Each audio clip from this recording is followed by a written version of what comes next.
哇，安娜，巴黎比我想象的还要美丽。我知道，对吧？建筑、艺术、文化，这一切都非常丰富和充满活力。但是语言障碍有点困难，我的法语有点生锈。别担心，约翰，我们会度过难关的。谁知道，也许一路上我们甚至会去买点法国菜。说到过去，你试过这里的牛角包了吗？它们太神奇了。啊，绝对可以，甚至不要让我开始吃奶酪和葡萄酒。那么你想先看什么景点呢？绝对是埃菲尔铁塔，它是巴黎的标志性象征。你知道，围绕埃菲尔铁塔实际上有很多争议，有些人认为这太让人眼花缭乱了。真的吗？我以前没听过。我认为这是一座漂亮的建筑。说到争议，巴黎有着丰富而复杂的历史，例如，法国大革命是世界历史上的关键时刻。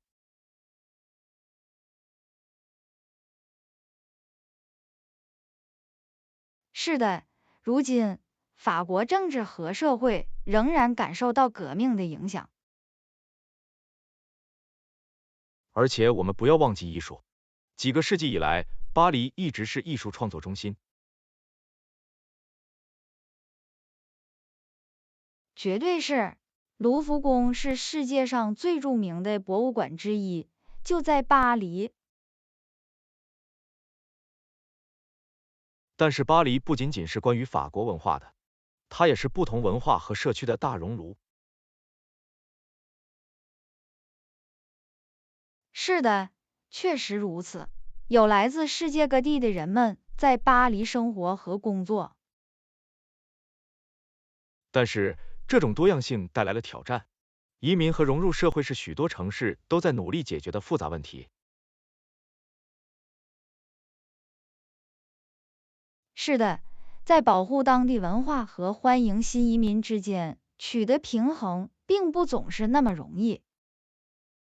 但是我们不要忘记巴黎的浪漫，它被称为爱之城是有原因的。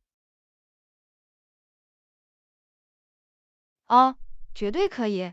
建筑、食物、音乐，一切都太浪漫了。但是你觉得爱之城的刻板印象有点夸大了吗？我的意思是，巴黎不仅仅是一个浪漫的目的地。是的，我明白你的意思，但我认为巴黎的浪漫也是其魅力的重要组成部分。而且我们不要忘记巴黎时尚，它以其优雅和精致而闻名。是的，这里的时尚令人难以置信，而且这不仅仅是设计师品牌的问题，这也关系到人们整理服装的方式。但是尽管巴黎充满了美丽和魅力，但也存在一些环境问题。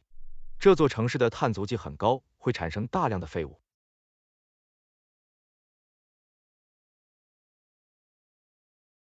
是的，确实如此。但我在这里也看到了一些鼓舞人心的可持续发展举措，比如自行车共享计划和城市花园。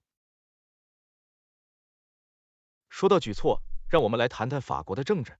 最近，这是法国政治的动荡时期。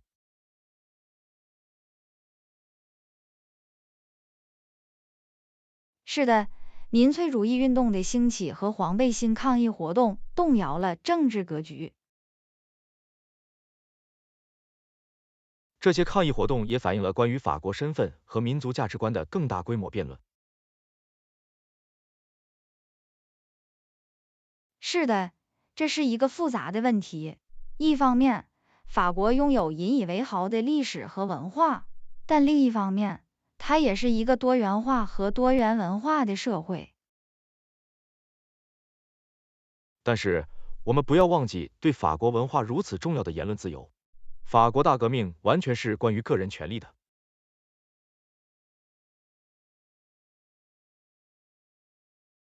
是的，确实如此。而自由的遗产在当今的法国社会中仍然存在。但是，尽管巴黎文化具有所有这些不同的方面，但也存在一些矛盾。这是一座既有魅力又有勇气的城市。是的，确实如此。这里有豪华的精品店和高档餐厅，但也有无家可归的人在街上睡觉。而这些矛盾也反映在一体化的挑战中。我们怎样才能调和构成巴黎的不同社区和文化？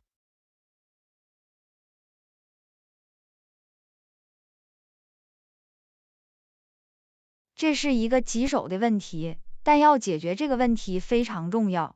我们需要想办法将人们聚集在一起，增进理解和接受。说到将人们聚集在一起，巴黎也是创新和创造力的中心。这是一座不断突破界限的城市。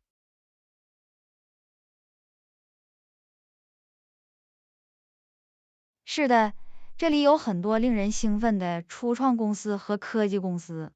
此外，该市还在投资可持续基础设施和智慧城市解决方案。但是在所有这些创新和全球化中，人们也担心其对当地社区和文化的影响。是的，重要的是要在经济发展和维护巴黎的独特性之间取得平衡。而实现这种平衡的关键之一是教育。巴黎拥有一些世界顶尖的大学，教育对于促进创新和进步至关重要。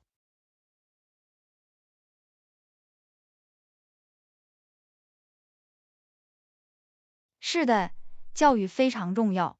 同样重要的是要确保所有人都能获得教育，无论其背景或社会经济地位如何。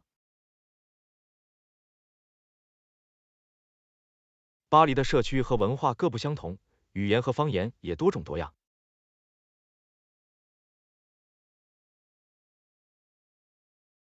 是的，我喜欢在街上听到所有不同的语言，这提醒人们，世界是多么相互关联。所有这些互联性带来了新的挑战和机遇。科技正在改变我们生活的方方面面，而巴黎正处于这种变革的最前沿。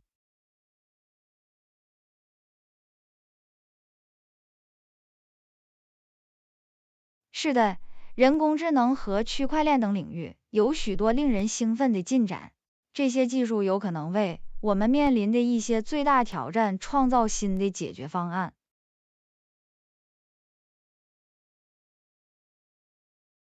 但这种潜力带来了新的道德困境。我们如何确保这些技术用于更大的利益，而不仅仅是为了少数人的利益？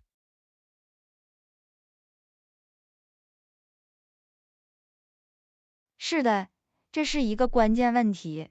我们需要就新技术的伦理影响进行对话，并确保以负责任和可持续的方式开发新技术。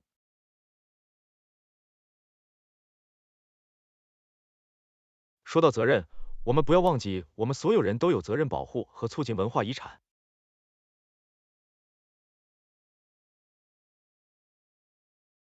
绝对是，巴黎拥有如此丰富多样的文化遗产，我们必须尽自己的一份力量来保护和庆祝它。但是，随着所有游客来到巴黎，人们也担心这会对这种遗产产生影响。我们如何确保游客尊重和欣赏当地文化？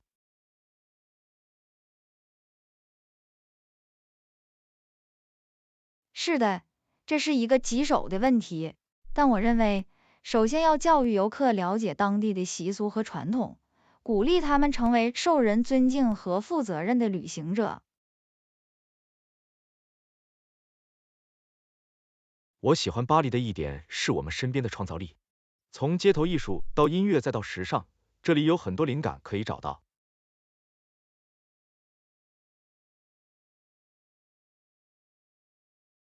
是的，巴黎是一座不断突破界限、挑战惯例的城市，而这种创造力使它成为一个如此令人兴奋和充满活力的地方。但是，创造力伴随着可持续性和环保意识的责任，我们需要确保我们的创造力不会以牺牲地球为代价。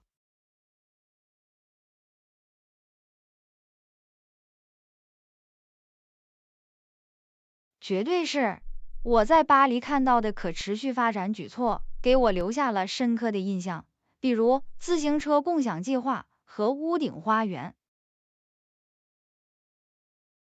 说到可持续发展，你认为巴黎的未来会怎样？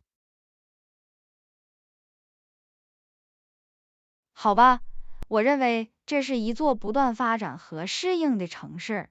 我希望我们能继续在可持续发展、创新和社会正义等领域取得进展。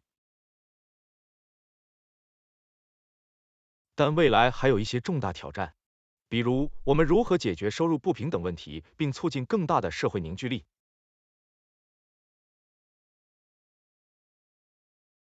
是的，这些都是棘手的问题，但我相信，通过共同努力，进行公开和诚实的对话，我们可以找到应对这些挑战的解决方案。这就是给我带来希望的原因。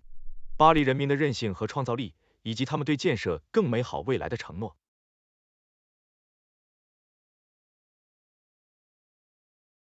绝对是，巴黎是一座充满希望和可能性的城市。我很高兴看到未来会怎样。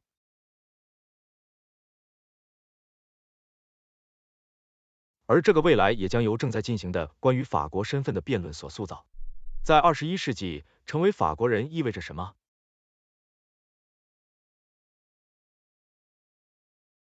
是的，这是一个复杂的，有时甚至是有争议的问题。但我认为，重要的是要认识到，法国的身份不是一成不变的，它是由许多不同的文化和社区组成的。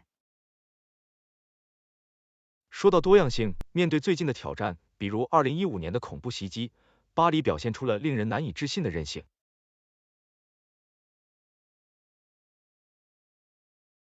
是的，这些袭击悲惨地提醒人们团结和团结的重要性。巴黎人聚集在一起，互相支持的方式，激发了我的灵感。这种团结也反映在巴黎应对全球疫情的方式上，人们聚集在一起，互相支持，寻找保持联系的新方式。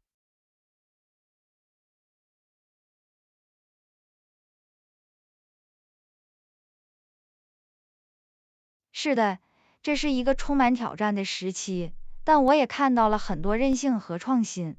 我认为这对这座城市的未来来说是个好兆头。说到创新，巴黎还是电影、音乐和时尚等创意产业的中心。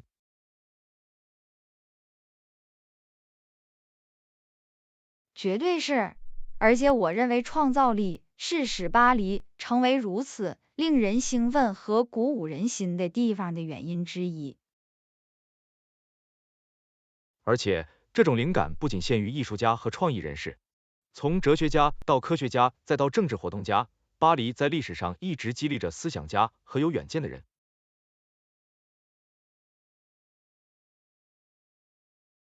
是的，巴黎有着悠久的知识和文化交流传统，我认为这是使它成为一座如此独特、充满活力的城市的原因之一。但是，我们不要忘记这座城市的纯粹之美。从广阔的公园到蜿蜒的街道，再到雄伟的建筑，巴黎是一场感官盛宴。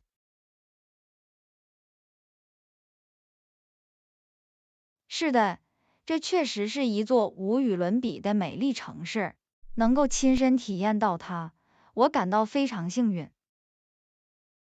但是，所有这些美景伴随着一些挑战，例如，城市的基础设施有时无法满足旅游业和发展的需求。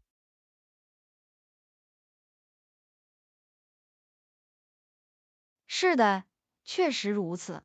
而且，找到平衡经济增长与环境可持续性和社会责任的方法也很重要。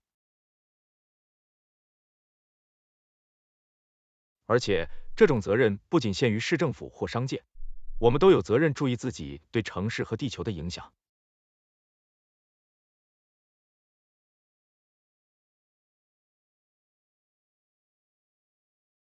绝对是，而且我认为这要从一些小动作开始，比如减少塑料的使用，或者乘坐公共交通工具，而不是开车。而这些小动作加起来可以带来很大的变化，就像巴黎一次又一次的从逆境中恢复过来一样。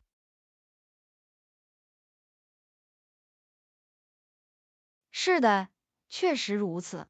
这座城市及其人民的韧性确实非常出色。我喜欢巴黎的一点是人们的热情好客，从店主到服务员再到街上的陌生人，每个人都非常热情友好。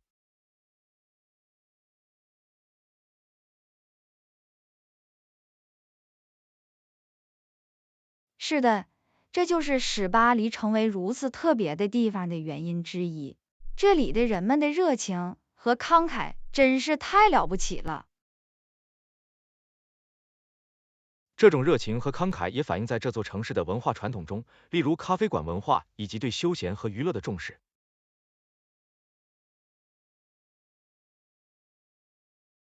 绝对是，巴黎人真的知道如何享受生活。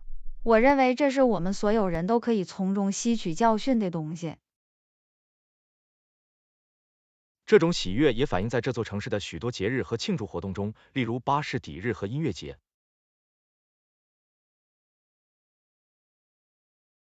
是的，这些都是欢乐和喜庆的场合，而且我喜欢他们将各行各业的人们聚集在一起的方式。说到将人们聚集在一起，巴黎也是一座多样性令人难以置信的城市。从不同的社区到不同的语言和文化，这里有很多值得探索和发现的地方。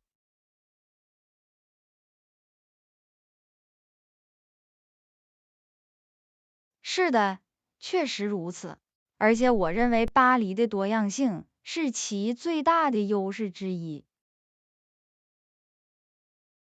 但是，这种多样性也带来了促进不同社区之间融合和理解的责任。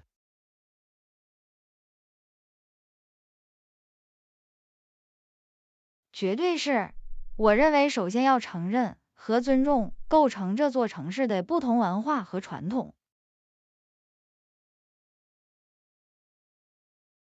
促进融合也与更大的社会正义问题有关。我们如何确保每个人都能获得相同的机会和资源？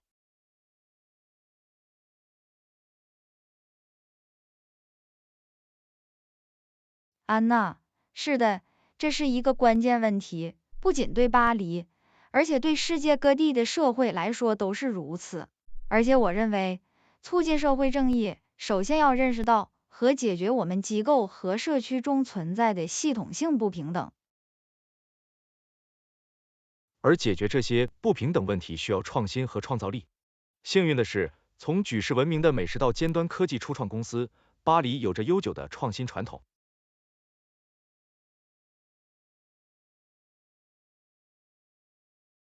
是的，我认为创新对于为我们在巴黎和全球面临的挑战寻找新的解决方案至关重要。说到挑战，巴黎和世界各地的许多城市一样，面临的最大挑战之一就是可持续性。我们如何才能为自己和地球创造一个更可持续的未来？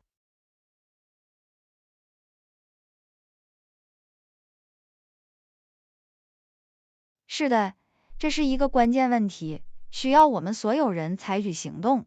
从减少碳足迹到促进可持续发展，我们可以通过多种方式努力实现更可持续的未来。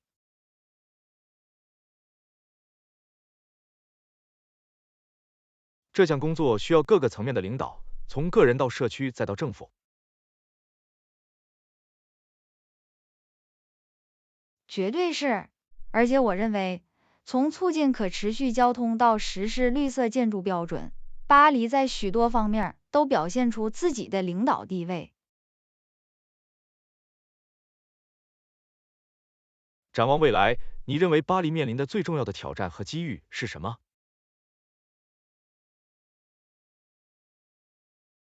是的，我认为凭借巴黎人民的韧性和创造力，这座城市完全有能力应对这些挑战，并抓住这些机遇。